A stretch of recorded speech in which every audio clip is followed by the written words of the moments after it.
You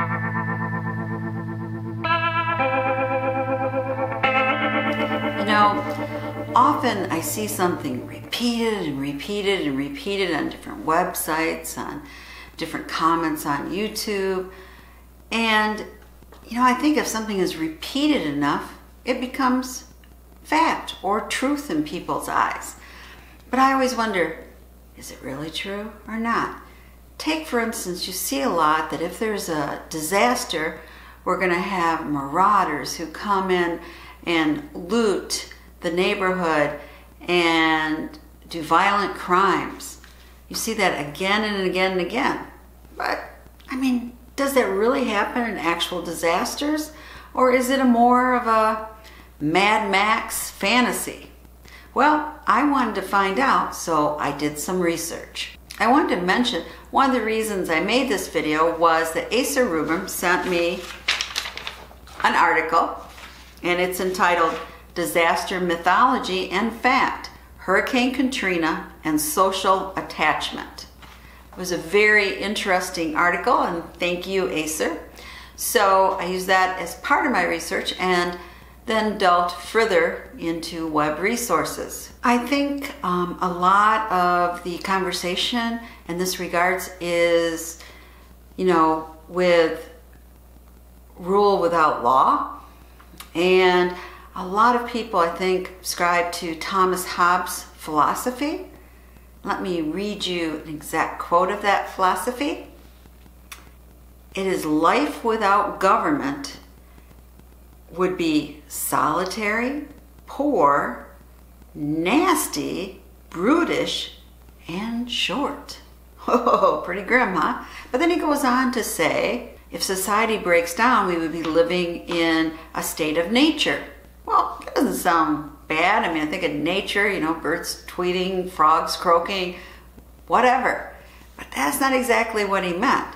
He meant that we would be living much like the animals, and we would be competing for resources, food, water, and power.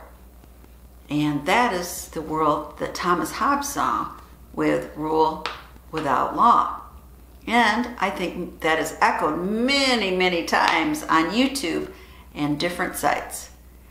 But is that accurate? Well, what I found out was, there's not a lot of research in this area. Now, sociologists have three type hypothesis theories for this. The first one is therapeutic community, and that is actually that violence and looting goes down when a disaster happens. And many people give the example of 9/11.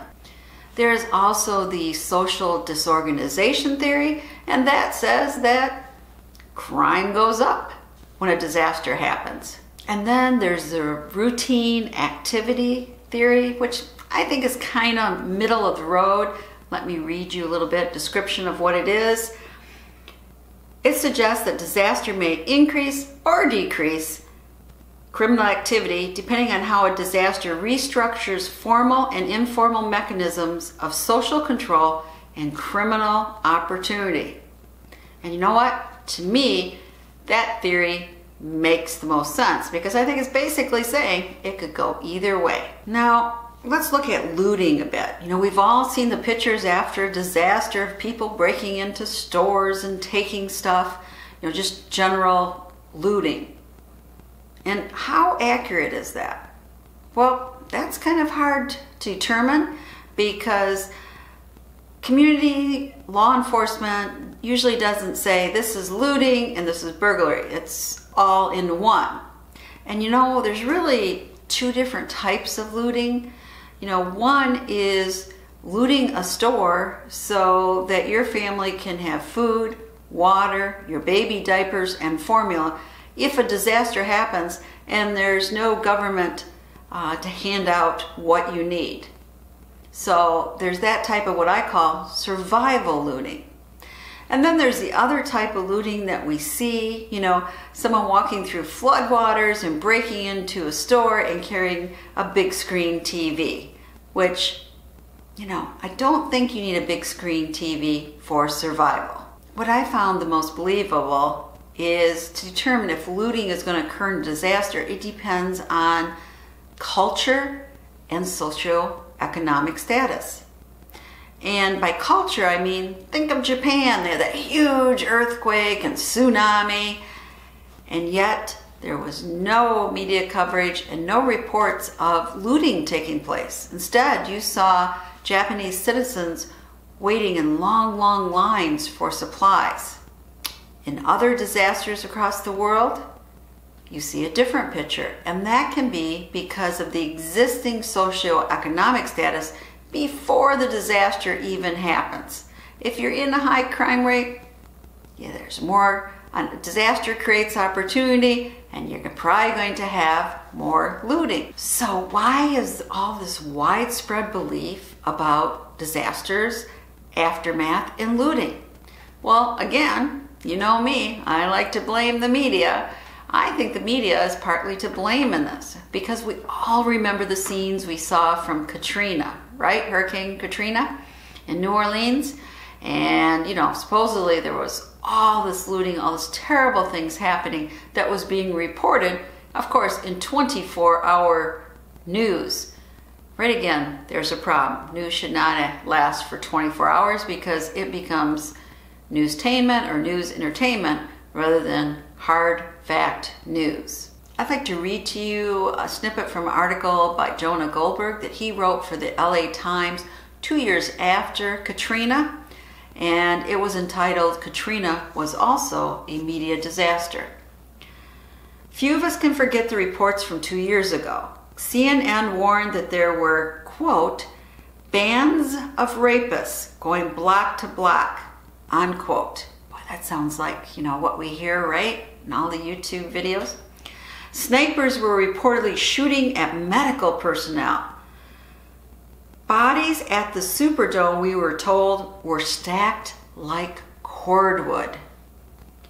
The Washington Post proclaimed in a banner headline that New Orleans was a, quote, a city of despair and lawlessness, unquote. There we got it. Rule without law. Insisting in an editorial that, quote, looters and carjackers, some of them armed, have run rampant, unquote. Fox News anchor John Gibson said there were, quote, all kinds of reports of looting, fires, and violence. Thugs shooting at rescue crews, unquote. Reports of the Superdome being a slaughterhouse were reported even though dozens of news organizations had access to the building.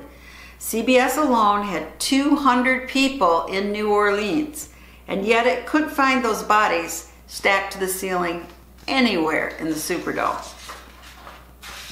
Or a single rape victim from the roving bands of, quote, Mad Max, unquote, style marauders. And that's because nobody was murdered in the Superdome. But you know what? That's kind of what we remember. We remember that fantastic reporting. And for the reporters, one of the things that happened was they were kind of cut out for a lot of communication from the outside, and they were basing their reports on anecdotal reports, which always isn't the best. There wasn't anywhere to, make sure that this really is a kernel of truth. This is fact. So, but what happened was this was across the airwaves. And very often, first in, that's what we remember. But you know what? Later, most of this was not true. And I liked this quote, the job of the journalist is to step in and sort out rumor from fact, not be part of the rumor mongering process. And that's what really happened. And when this was reported, we even had newscasters shouting and criticizing the government and breaking into tears. I mean, definitely not your unbiased reporting. So most people think New Orleans after Hurricane Katrina was Mad Max. So for all my reading, what did I determine? Well, if you live in a high crime area now, you probably will have more of a chance of being a victim of a crime after a disaster because the opportunity has presented itself. Well, let me read this. This is by Diane Brotherton and called, quote, Community Resilience in Natural Disasters. It's a book she wrote with another author.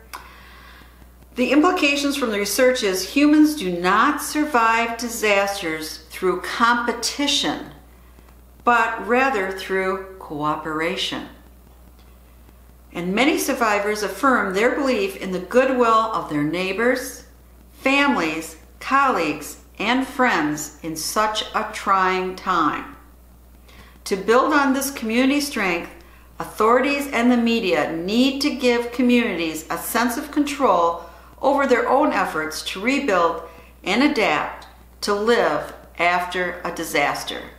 And part of this book was community volunteers really need to be part of it to help rebuild their community and not to be usurped by governmental control coming over and just kind of shoving them out of the place. And then there was other research I read that one of the problems is very often people are displaced from that community where they might have had support. Maybe they're in a bad marriage and neighbors or family support them, but then they're in a different type living situation somewhere else. There's no one to support them, so we have more spousal abuse or maybe child abuse. Or maybe someone has mental health problems, but surrounding neighbors know it, kind of take care of them. But when all this happens, there's nobody to do that, and there's much higher stress. So you might have more PTSD or those type of stress-related violent crimes happen. So I have to ask, are you more worried about looters coming in from outside and taking your supplies, or working right now on strengthening your community, those that surround you in your neighborhood, your family?